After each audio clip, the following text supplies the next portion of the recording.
Have you been frustrated with the big AAA games coming out these days? Live service, skill-based matchmaking, the same ideas repeated over and over again? It kind of feels like there's fewer and fewer genuinely innovative AAA games these days. Thankfully though, there's a massive indie game scene cranking out awesome and crazy stuff pretty much endlessly. And today I want to take a look at some of the best boomer shooters on the market.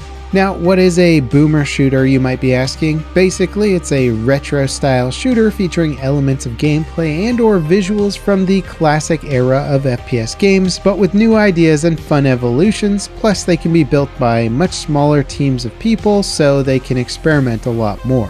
So let's kick things off with one of my recent favorites, Proteus. In a lot of ways, Proteus is kind of like the Doom 3 that we never got. It's brimming with style and retro vibes that are both incredibly modern looking and yet somehow still feel firmly rooted in the primitive geometric designs of older games. It's a lot like the early 90s FPS games where you have to collect keys to unlock doors and reach the exit while chewing through a slew of demonic enemies. It's fast-paced and gives you a wide arsenal of powerful guns to blast your enemies away with. Much like Doom Eternal, there's a chaotic violence to everything that you see and do in Proteus, and the low FPS sprite animations may seem out of place or even distracting at first, but once you start playing, they kind of melt into the entire style of the game. Every gunshot vibrates your screen, enemies explode like high-pressured blood piñatas, movement is fast and tight with a big emphasis on using the level design to give you further control, and many of the enemies require some precision takedowns. It sounds pretty straightforward until your whole screen is awash with enemies and your gun model is drenched in their blood. The game offers a very well-rounded campaign that'll last you about 8 hours if you just plow right through it, but it also offers an incredible selection of custom levels and campaigns,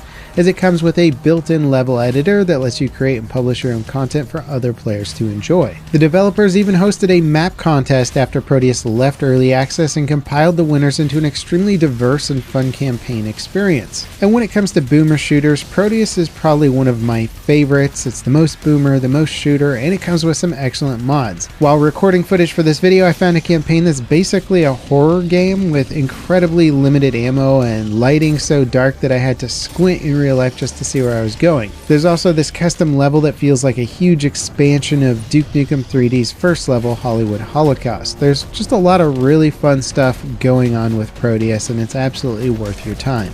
Now, if Proteus's blood-soaked walls just simply aren't enough blood for you, what about a game where the blood of your enemies literally refills your health? Ultra Kill from indie publisher New Blood Interactive is their latest boomer shooter. Think of it as an arena shooter FPS meets Mike Tyson's Punch-Out, with a healthy dose of classic horror games thrown in for fun. It's currently in early access, but it already packs a ton of content and is clearly a standout title within this entire genre. With a tagline like "Mankind is dead, blood is fuel, hell is full," it kind of gives you a good idea of what you're in for. Now, on top of the fast-paced action, Ultra Kill features some crazy video game mechanics like parrying bullets with your fist and shooting a coin to do trick shots on enemies.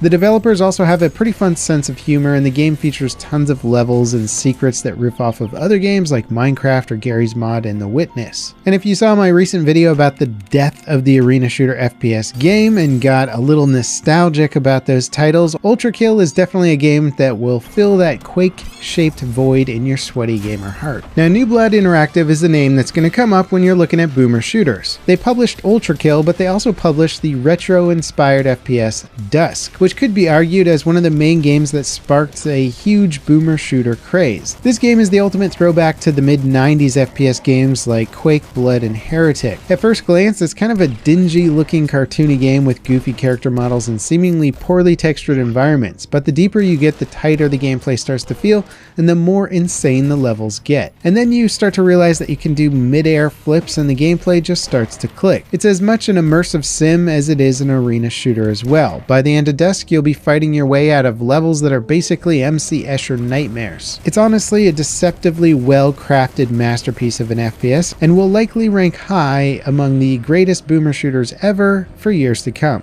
Now, when it comes to technically impressive games, you're probably thinking of photorealistic graphics and ray trace lighting, but the next two titles I want to talk about are technically impressive because of the insane limitations that the developers are working with. First up is Ion Fury. This is an immersive sim game mixed with the action FPS titles of the mid-90s like Duke Nukem 3D and Shadow Warrior. The big twist here is that unlike most of the other games in today's video, Ion Fury isn't running on a bunch of clever hacks to make a modern game engine look retro. This game was actually made using the Build engine. In fact, Ion Fury was the first game in 20 years to use the Build engine for a commercial release. And despite the restraints that this forced on the developers, Ion Fury still brings beautiful evolutions to the genre. It's clearly a love letter to those old Build engine games built from the ground up for boomer gamers and anyone who's looking to experience some of that classic gaming goodness. Now, the other game built on an old school engine is Sulaco. Similar to Ion Fury, this is also an action-leaning immersive sim FPS, but it's more Deus Ex or System Shock than, say, Duke Nukem.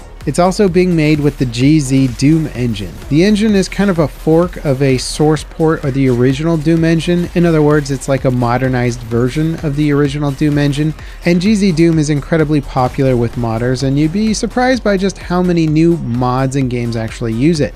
But Sulaco is really shaping up to be a cutting-edge title compared to many contemporary GZ Doom games. It features a ton of environmental destruction, intelligent enemy AI, interactive objects like rolling hospital beds that can be flipped over for cover, and it's all packaged in a gorgeous retro cyberpunk aesthetic. A lot of modern immersive sim games lean heavily on stealth mechanics, but Sulaco is more of a tactical action experience. The demo is currently free on Steam, and a release date for the full game hasn't been announced yet, but looks like it's bound to be an incredible experience.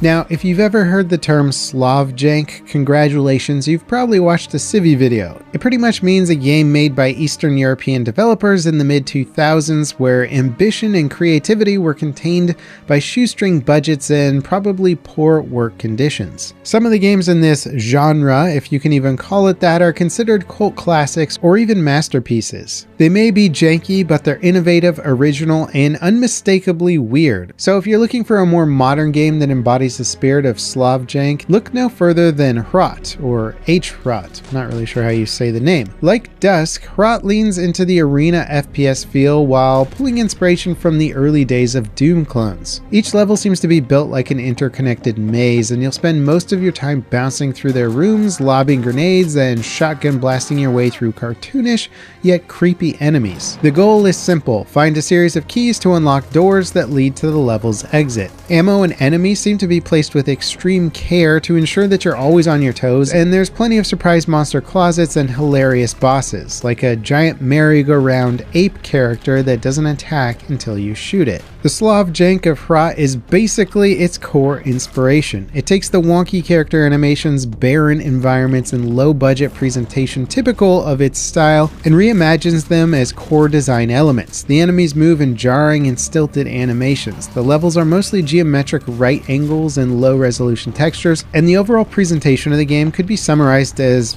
brown? It's like a younger, smarter game that perfects the style of its predecessors. And one of the most impressive aspects of this game is that it's being developed by one guy. And despite its crunchy visuals, the layers of both complexity and humor really add up as you play through it. Hrot is currently in early access on Steam, but 2 of the game's 3 episodes have been released so far, with really just a handful of levels left for the dev to finish. Now, of all the games that I'm covering in this video, I think one stands tall as a prime example of something that massively expands on what came before, while still staying true to its roots. Coltic, a game that is often compared to the 1997's Blood FPS.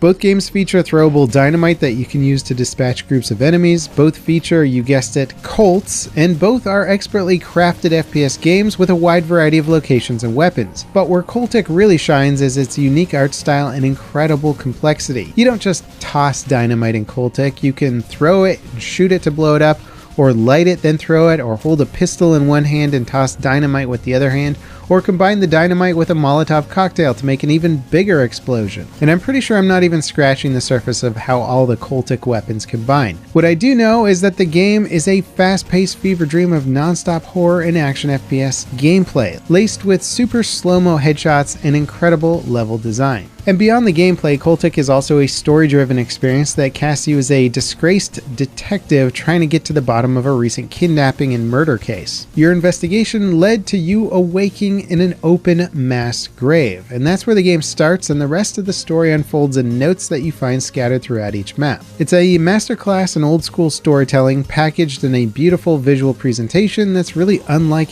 anything I've ever seen. The final game I'll be taking a look at is one that is truly at the heart of the boomer shooter craze, and that is Brutal Doom. This hit the mod scene about 12 years ago and has persisted as one of the most divisive and impressive mods ever made. Brutal Doom is kind of like what you remember Doom being like. That is, if you remembered it with extreme nostalgia versus actual accuracy. It's as much an overhaul mod for Doom as it is a complete reimagining of how Doom is designed. It adds new guns, reloading, vehicles, stealth mechanics, fatalities, new enemy AI, and dozens of other tweaks that Doom purists will raise an angry fist at. However, as just a gamer who played and appreciated Doom back in the day, I definitely enjoy Brutal Doom's reimagining of the franchise and the visual appealing upgrades. One of the coolest things about Brutal Doom is the mods available for it. On its own, Brutal Doom looks impressive, but people have created custom HUDs, upscaled textures, new lighting effects, weather systems, and much more over the years. The version that this gameplay is from was compiled by another YouTuber called Razor. It's basically a bunch of mods that they liked and took the time to carefully tweak for a good looking and playing experience. Unfortunately though, they only managed to do episode 1 of Doom's levels. It's kind of the ultimate over-the-top what-if experiment to see how far you can push Doom before it looks and plays nothing like the original game. And I imagine that a lot, if not most of the games in today's video were at least partially inspired by the visual evolutions that Brutal Doom showcased. Anyway, if you weren't aware of boomer shooters before this video, you definitely are now. What do you think of this weird retro craze? Is it for you? Are you playing boomer shooters? And if so, which ones? Let me know in the comments, and next check out this video dedicated to fantastic video games that ultimately failed. As always, thanks for watching guys, and I'll catch you next time. This is Level Cap, signing off.